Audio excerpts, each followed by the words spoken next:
السلام علیکم ورحمۃ اللہ وبرکاتہ۔ جیسا کہ آپ سب جانتے ہیں کہ ہم مختلف موضوعات پہ ہمارے دروس چل رہے تھے، تو آج ہم جس موضوع پہ بات کریں گے وہ ہے کرما، مکافات عمل۔ ہم سب کی زندگی کے اندر مکافات عمل کو اگر ہم لوگ سمجھ لیں اور اس کی کیا اہمیت ہے ہماری لائف میں، یا وہ ہماری لائف کو کس طریقے سے ڈسٹرب کر سکتا ہے، کس طریقے سے ہماری لائف کو مشکل کر سکتا ہے، اور اگر اس مکافات عمل سے ہم بچنے کے لیے اپنے آپ کو تیار کر کے رکھیں تو ہماری زندگی آسان ہو سکتی ہے۔ یہ تبھی ممکن ہے جب ہم اس کی اہمیت کو سمجھیں گے۔ مکافات عمل کو اگر ہم سمجھتے ہیں تو یقیناً پھر ہمارے اندر تقوی آنا شروع ہو جاتا ہے۔ تو مکافات عمل کیا، آج ایک آدھ واقعہ آپ لوگوں سے شیئر کریں گے۔ ایک بچی میرے پاس پیرخانہ پہ تشریف لاتی ہے اور آ کر مجھے کہتی ہے کہ آپ کے بارے میں نے یہ سنا تھا کہ جو لوگ مجبوری سے جسم فروشی کرتے ہیں، آپ ان کو اس سے ہٹا کے آپ ان کی ضروریات، ان کے گھر کے اخراجات، ان کے اور زندگی کی جو ضروریات ہوتی ہیں وہ پوری کرتے ہیں۔ میں نے کہا جی بالکل، اس پہ ہم کام کر رہے ہیں، ہمارا ادارہ اس پہ کام کر رہا ہے۔ وہ اپنی دوسری بہن کی طرف دیکھ کر تو ساتھ ہی جو ہے نا اگلا اس نے جب سوال کیا، وہ یہ سوال کیا کہ میں جسم فروشی نہیں کر رہی، لیکن ہم دونوں نے جسم فروشی کا ارادہ کیا ہے، ابھی ہم نے شروع نہیں کی، تو کیا آپ ہمیں سپورٹ کریں گے؟ میں نے کہا ہمارا مقصد یہ ہے کہ کسی کا جو ہے نا وہ کوئی پرابلم نہ ہو، کسی کا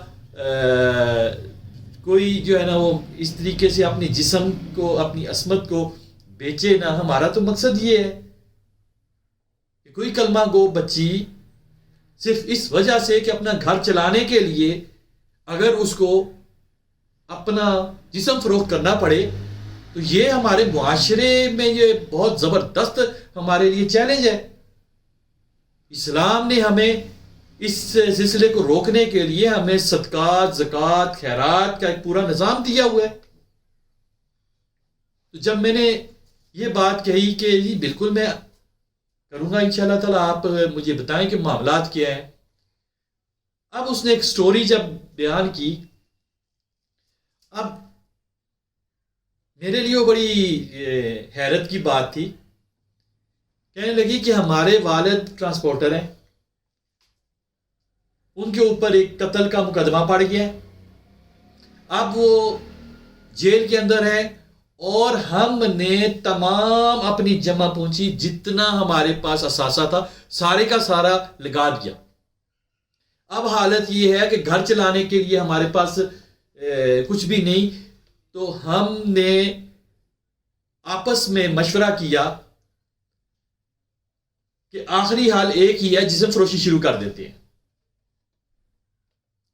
لیکن اسی سوچ و وچار کے درمیان اچانک ہمیں کسی جاننے والی خاتون نے کہا کہ آپ لوگ وہاں پر جائیں اور فلاں فلاں فلاں ہے ادارہ ہے، وہ آپ لوگوں سے تعاون کرے گا اور آپ لوگوں کو جینے میں آسانی پیش کرے گا، آپ کے معاشی معاملات میں وہ آپ کے ساتھ ہیلپ کرے گا۔ تو اس طرح سے ہم آپ کے پاس آ گئے۔ میں نے جب یہ ساری گفتگو سنی تو میں نے کہا جی ہوا کیسے؟ بیک گراؤنڈ سٹوری جو ہے نا میں سننا چاہ رہا تھا، کیونکہ میرے پاس پیرخانے پہ آنے والے لوگوں میں اکثریت ایسی ہوتی ہے جو کہیں نہ کہیں مکافات عمل کا شکار ہوتے ہیں، لیکن ان کی جب سٹوری میں نے سنی تو میں بڑا حیران رہ گیا۔ بڑی بہایاب بچیاں تھیں۔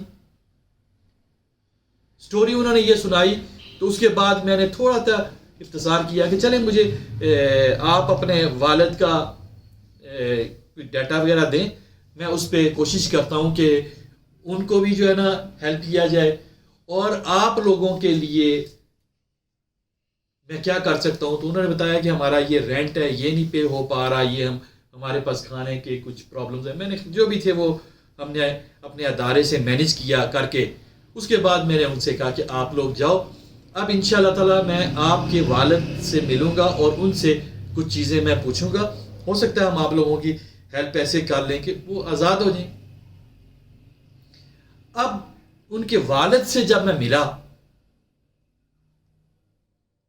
تو میں نے ان سے جب یہ سوال کیا کہ بھئی آپ نے یہ قتل کیا, اس نے کہا نہیں. میں نے کہا بھئی بات سیدھی سی ہے, میں آپ کو ہیلپ کرنے آیا ہوں, میں کوئی عدالت کوئی نہیں ہوں کہ میں آپ کو کوئی سزا دے دوں گا. وہ تو عدالت نے دینی ہے, وہ اس کا معاملہ ہے. لیکن آپ اپنی پوزیشن واضح کریں تاکہ ہم آپ کو ہیلپ کر سکیں. اس شخص نے کہا کہ میں نے قتل نہیں کیا. اس نے واقعہ سنایا اپنا. اس نے واقعہ سنایا کہ بھئی ہوا یوں کہ میں بس چلاتا تھا, اپنی بس کی ڈرائیونگ کرتا تھا. میں نے پیسنجر لیے ایبٹ آباد سے, مانسرا سے میں نے جب پیسنجر لیے کراچی کے لیے, تو ایک راستے میں سٹے کیا میں نے جا کر جیلم کے پاس. تو جب جیلم کے پاس میں نے سٹے کیا تو وہاں پر ایک شخص آیا, ایک نوجوان آیا, اور وہ آ کر مجھے کہتا ہے کہ میرے پاس پیسے نہیں ہیں, میرے پیسے گم ہو گئے ہیں, اگر آپ میرے ساتھ تعاون کریں تو میرا یہ موبائل فون جو ہے نا یہ آپ پرچیز کر لیں تو میں اپنے گھر جا سکوں. میں نے اس موبائل فون کو غور سے دیکھا تو میں نے کہا 2 منٹ رکو. میں ساتھ ہی ایک دکان پہ گیا, جا کر وہاں پر اس کا جب ریٹ لگوایا تو وہ 50,000 روپے کا فون تھا, سیکنڈ ہینڈ. تو میں نے آ کر کہا کہ جی میں 5,000 کا لوں گا. اس نے کہا جی ٹھیک ہے دیں. 5,000 کا نوٹ اس کو دیا, اس کو میں نے بھیج دیا. مختصر یہ کہ بس اس طریقے سے میں نے وہ فون لیا. لیکن یہ بات کچھ دنوں بعد اچانک سامنے آتی ہے کہ اچانک پولیس آ جاتی ہے اور مجھے گرفتاری کے لیے چھاپے پڑنا شروع ہو جاتے ہیں. جب میں نے رابطہ کیا, میں نے کوئی جرم ہی نہیں کیا. اس طرح جب مجھے گرفتار کر لیا جاتا ہے تو پولیس مجھے کہتی ہے کہ جو موبائل فون آپ کے پاس ہے یہ وہ موبائل فون ہے جو 3 اشخاص کو قتل کر کے ڈکیتی کے درمیان یہ چرایا گیا تھا. تو لہٰذا یہ موبائل فون آپ کس سے برآمد ہوا ہے تو پھر قاتل بھی آپ ہو. اب یہ ساری صورتحال جب اس نے ساری مجھے بتائی تو میں نے اسے کہا کہ یار بات سنو, میں ایک بات اچھی طرح جانتا ہوں کہ اللہ رب العزت کسی کے ساتھ ظلم نہیں کرتا. تم نے یہ قتل نہیں کیا, مگر کہیں نہ کہیں تم نے کوئی ایسا ظلم, ایسی زیادتی تم نے کی ہے جس کے عوض یہ قتل تمہارے اوپر پڑا ہے. میں یہ بات جانتا ہوں, اس کو آپ پہلے تلاش کرو, کیونکہ ہم نے اللہ رب العزت سے تمہارے لیے معافی طلب کرنی ہے, اور تب تک معافی نہیں ملے گی جب تک آپ اپنے گناہ کو ایڈمٹ کر کے اللہ کے سامنے نومینیٹ کر کے اس کے لیے توبہ نہیں کرو گے. اس طرح کچھ ملاقاتیں رہی تو ایک دن مجھے کہتا ہے کہ ایک واقعہ آپ کو سنانا چاہتا ہوں. میں نے کہا ہاں بتاؤ. کہتا کہ یہ گناہ تو نہیں ہو سکتا. میں نے کہا ہاں سناؤ. کہنے لگا کہ ایک بار ایسا ہوا تھا کہ میں ایسے ہی گاڑی اپنی لے کر نکلا تو ایک نوجوان لڑکی میرے پاس آئی جس کو مار پیٹ کے نشانات واضح نظر آ رہے تھے. وہ مجھے کہنے لگی کہ میرا ہسبینڈ جو ہے کراچی میں ہے, میرے پاس پیسے نہیں ہیں, میرے سسرالیوں نے مجھے قتل کر دے رہے ہیں, میں جان بچا کے بھاگی, آپ میری ہیلپ کر سکتے ہیں کہ میں کراچی مجھے لے چلیں. میں نے کہا ہاں آ جاؤ. اب راستے میں کہتا ہے کہ میری نیت میں فطور آ گیا. جب کراچی میں گیا تو وہاں پر اپنے فلیٹ پہ اس کو لے کر گیا, میں نے اس کو بند کر دیا.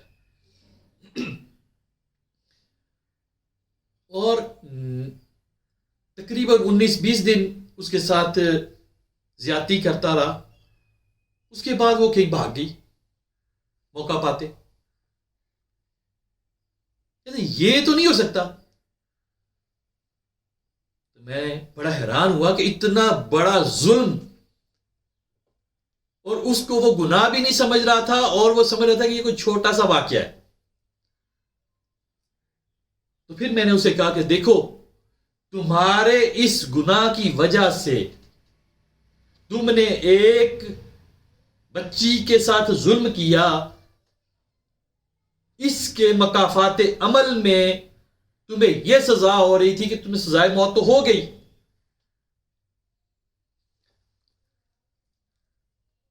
مگر اس پہ بات نہیں ہوئی. اس کے دل سے نکلی آہ جو ہے اس قدر زیادہ اللہ رب العزت کو غصے میں لے آئی کہ تمہاری بچیاں آج اپنا جسم فروخت کرنے جا رہی تھی.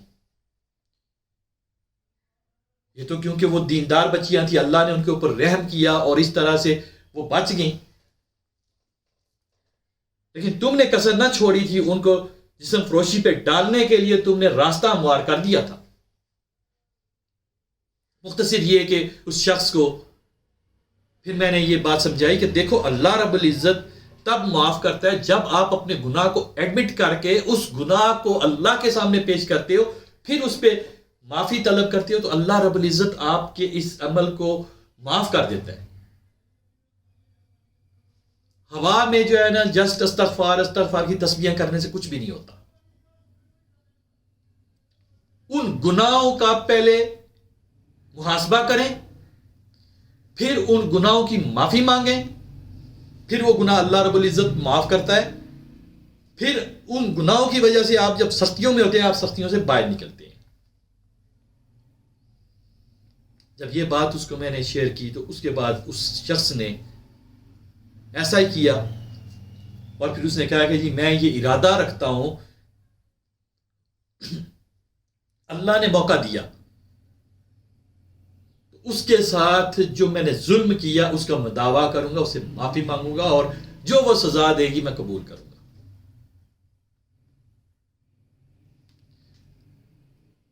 یہ سارا سلسلہ چلتا رہا تو اچانک ہمارے ادارے نے اس کے جو مدعی لوگ تھے ان سے رابطے میں تھے, وہ لوگ نہیں مان رہے تھے. اب جب اس شخص نے توبہ استغفار کا سلسلہ اس گناہ کو نومینیٹ کر کے کیا تو نتیجہ یہ ہوا کہ ایک دن ان لوگوں کی خود کال آ گئی کہ جی ہم کچھ اخراجات ہمارے ہیں وہ آپ لوگ پے کر دو, ہم اس کو معاف کرتے ہیں. مختصر یہ کہ وہ اس سزا سے باہر آ گیا. تو یہ ہے مکافات عمل کہ ہم اپنی زندگی میں جب کوئی بھی عمل کرتے ہیں, کوئی بھی ایکٹ کرتے ہیں, اس کا ری ایکٹ لازمی ہوتا ہے. تو آج سے ہم اپنے آپ کو اس بات کے لیے تیار کریں کہ ہم نے کوئی نیگیٹو کام نہیں کرنا, پازیٹیو کام کرنے ہیں, تاکہ زندگی میں ہمارے پازیٹیو چیزیں سامنے آئیں, ہمارے لیے ہیلپنگ معاملات جو ہے اللہ کی طرف سے ہمارے سامنے آئیں, ہم کسی مصیبت میں نہ پھنسیں. یہ آج ہم ارادہ کریں گے انشاءاللہ تعالی. تو آج ہم اپنی اس بات کو ختم کرتے ہیں اور اللہ سے دعا کرتے ہیں کہ یا اللہ, ہم جو بھی دانستہ غیر دانستہ گناہ کر چکے ہیں یا اللہ معاف کر دے, اور ہمیں ان گناہوں سے بچنے کی بھی تو توفیق عطا فرما. آخر دعوت.